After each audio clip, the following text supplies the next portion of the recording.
Okay. You are an absolute savage. You are an incredible human being. The stories that we're going to tell today are going to blow some minds off some of our audience. Some of the stuff you've done have been quite incredible. Uh, Very proud to know you and know you as a human being.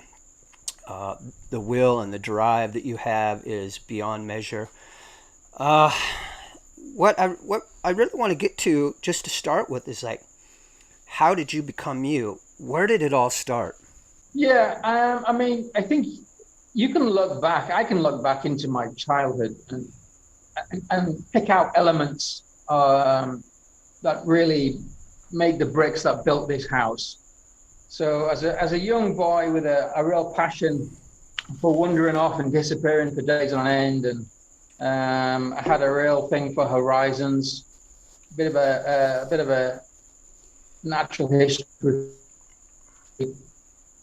and then oddly enough, I became a British paratrooper, which was like the family tradition.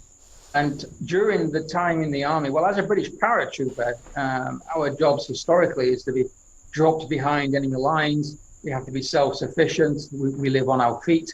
And so within the regiment, there is a very strong focus on the physical fitness and the endurance. And all of that kind of plays into eventually how this expedition came about. I was destined to be a career soldier, like the rest of the members of my family.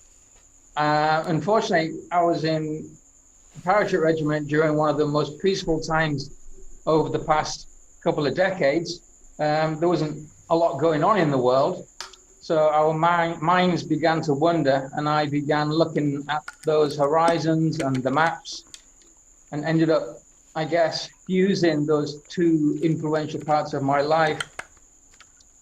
That going the distance, the on your feet, with everything you need, that self-reliant, and that all played into eventually looking at doing these long distance walks, unsupported, self-sufficient.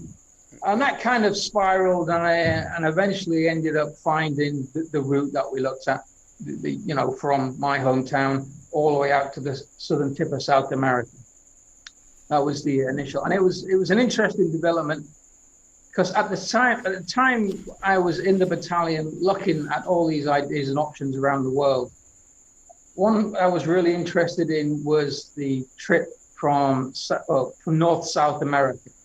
Yeah. And I was looking at other trips across Asia, but all of these were like, 5 or 6 year trips. Mm-hmm. It wasn't anything worth leaving a career for. It wasn't anything that impactful. Right. I was just, had these fantasies in the back of my mind and kept looking at maps.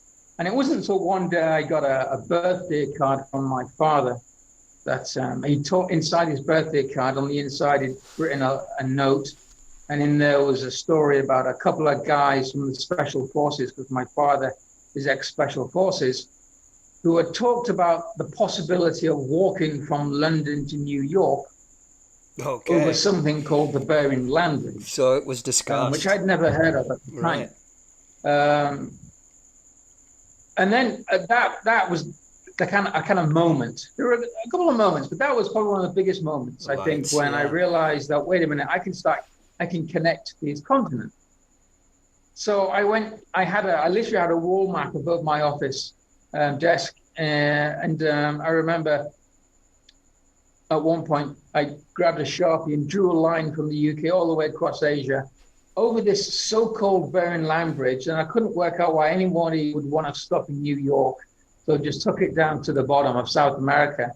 And that was it. You can feel the hairs on the back of your neck stand up. Right. That's when you know you've got what you've been looking for probably a few years now. And as soon as I started focusing on that, I realized it'd never been done. The numbers were stupid.